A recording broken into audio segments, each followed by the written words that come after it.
বিসমিল্লাহির রহমানির রহিম। আলহামদুলিল্লাহ ওয়াসসালাতু ওয়াসসালামু আলা রাসূলিল্লাহ, আম্মা বাদ। ফল ফ্রুট ভাবনা। আমরা কি আমাদের খাদ্যদ্রব্য নিয়ে চিন্তা করি? আল্লাহ তাআলার অপার কুদরতে গরমকালে কত ধরনের ফল আমরা দেখতে পাই। লক্ষণীয় বিষয়, ফলগুলো ধাপে ধাপে পাকে। যদি সব ফল একসাথে পেকে যেত তাহলে আমরা কি করতাম?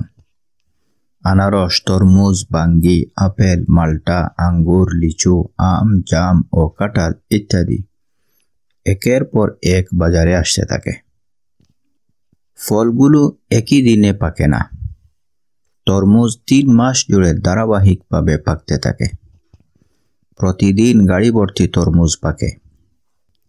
এক একটি গাছ থেকে প্রায় 90 গাড়ি ফল পাওয়া সম্ভব। কিন্তু ধান, গম ও ভুট্টা একদিনে পাকে। যদি এক একটি চড়া এক এক দিন করে পাকে তাহলে ফসল তোলা অসাধ্য হয়ে যাবে। কোনো ফল 10 দিন পর পর পাকে, কোনোটি 20 দিন পর, আর কোনোটি 1 মাস পর পর পেকে থাকে। এই রুটিন কার তৈরি? কার এই কৌশল? কে এই নিয়ম বানিয়েছেন? লক্ষ্য করুন, একটি আপেল নির্দিষ্ট আকৃতি, উজ্জ্বল রং, মিষ্টি গন্ধ আর গঠন অতি শক্ত নয়। দাঁত দিয়ে কামড়ে খাওয়া যায়। যদি আপেল পাথরের মতো শক্ত হতো তাহলে আপেল খেতে শিল পাটার প্রয়োজন হতো। যদি আপেলে দুর্গন্ধ হতো তাহলে কেউ তা খেতে পারত না। প্রতিটি ফলের এই বিষয়গুলো নিয়ে চিন্তা করলে ঈমান তাজা হবে। আল্লাহ তাআলার পরিচয় লাভ করতে পারবেন।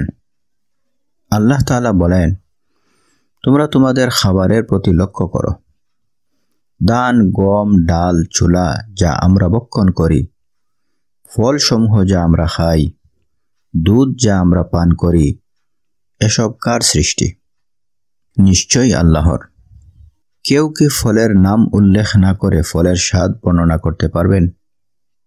আম, জাম, কাঁঠাল, আনারস, তরমুজ ও আপেল সুমিষ্ট ফল, কিন্তু প্রত্যেকটির স্বাদ ভিন্ন।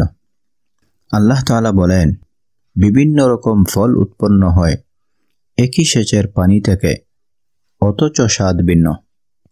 এমনকি একই ফল বিভিন্ন জাতের আলাদা স্বাদের হয়ে থাকে।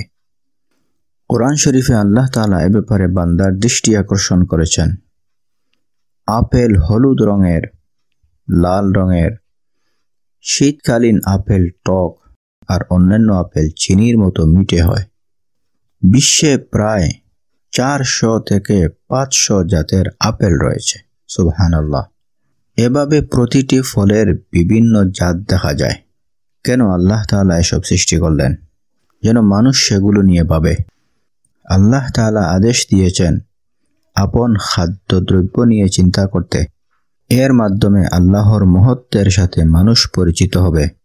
আল্লাহ তাআলা আমাদের সবাইকে সঠিক পথে পরিচালিত করুন। আমিন।